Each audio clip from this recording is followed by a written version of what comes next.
John Zimka. I'm the owner of Tony's Cafe. We're a small dining restaurant in Crystal Lake, Illinois. About 80 seats with a patio. I took this restaurant over about 7 years ago when it was failing, and we made a very important part of the community out of it, where people expect us to be here, and we are here. I'm 70 years old, so this isn't a dress rehearsal. I get to do this one time. It's not like I'm going to be here forever, but we've got a real good crew here. We've got, it's family, you know, all the waitresses, all the cooks, everybody. We talk, we do things together, we go places together, we go to dinner together, we drink together, we party together. It's just a nice place to work. Everybody enjoys it. We've had to bear a lot of expense and change and different things constantly going on. As you can see, when Laura panned around, we had to put the dividers up, and the carpet is no longer here.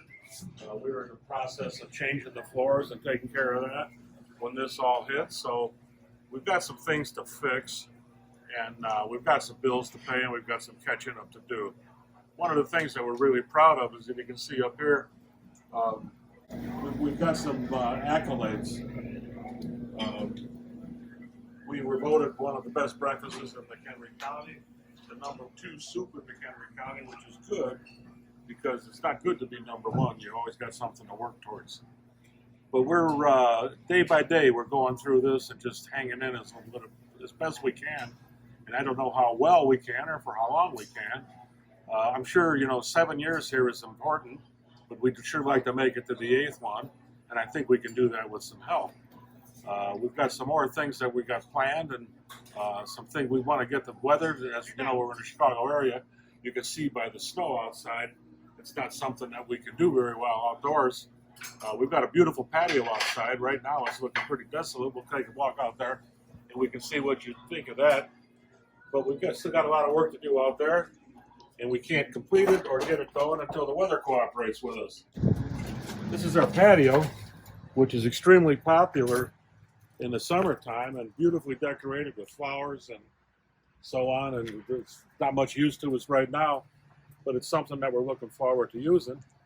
And excuse me, we've got big plans for the spring, so it shouldn't take too long to get back together with it.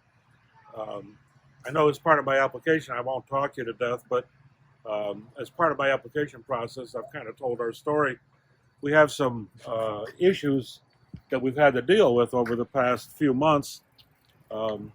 Just down the street here, the city closed the road on us. That turned out to be a 6-month project, and the road was shut down completely. So we were in a world of hurt, and that was right in the middle of spring and summer. So it did a lot of financial damage to us. And then once we got that finally settled, that was more towards the end of the summer. So we missed our best season, which put us in a little bit of a financial box that was pretty tough to get out of. When that was over, I got another surprise. One day in the mail, I got a $12,000 water bill from the village of Crystal Lake. Seems that I had a pipe leaking underneath the dishwasher, and we had no way of knowing that until I got the $12,000 bill. I went to Crystal Lake and tried to talk our way out of it. That didn't work. They finally settled on $6,900, and we've been paying them ever since, a little bit at a time. I had hoped that maybe they had something in their system that could red flag us. Well, at least we talked them into a $6,900 bill instead of a $12,000 bill. So in addition, when COVID hit, we got hit just like everybody else did. We had no dining, we had no space, we had no inside, we had no patio, we had nothing. That time of year when it started in March and April, it was still cold out, there was still snow on the ground, and we just tried to make it day by day and just continue to do it day by day. But every little thing that we do in the community, we had a couple of opportunities this past year.